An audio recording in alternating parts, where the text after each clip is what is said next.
আজি অসমৰ বিভিন্ন ঠাইতে চুকে কোণে চুগুৰালী নাম কবই নালাগে, সকলোৱে চিনি পায়। মোৰ দোকানৰ নামটো হৈছে tea time with চুগুৰালী।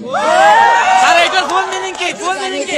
Full meaning কি? ভালো দিছিল যে খেলটো আমি ফুল মিনিং এটার ফুল মিনিং কি? ফুল মিনিং কি? যে চাৰ লগত সদায় চুগুৰালী আছে। আজি মই গুৱাহাটীৰ লাষ্ট গেটত মই এটা চাহ দোকান কৰিছো।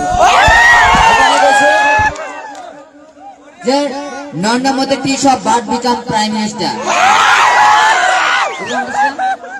নৰেন্দ্ৰ মোদী এজন চাহ দোকান কৰি প্ৰাইম মিনিষ্টাৰ হ'ব পাৰে। মইতো হাই ছেকেণ্ডেৰী পাছ কৰিছো, মইতো একদম অশিক্ষিত ল'ৰা নহয়। মই কিবা এটা লগ কৰিছিলাম, মোৰ ৱাইফটো মই বিয়া পাতিছিলো, সিও গুচি গৈছে। মই অকলে আছো। মই আজিলৈকে জেলৰ পৰা ওলাৰ পিছত প্ৰায় 2টা বছৰ হ'ল। মই আজিলৈকে মোৰ ঘৰত যোৱা নাই।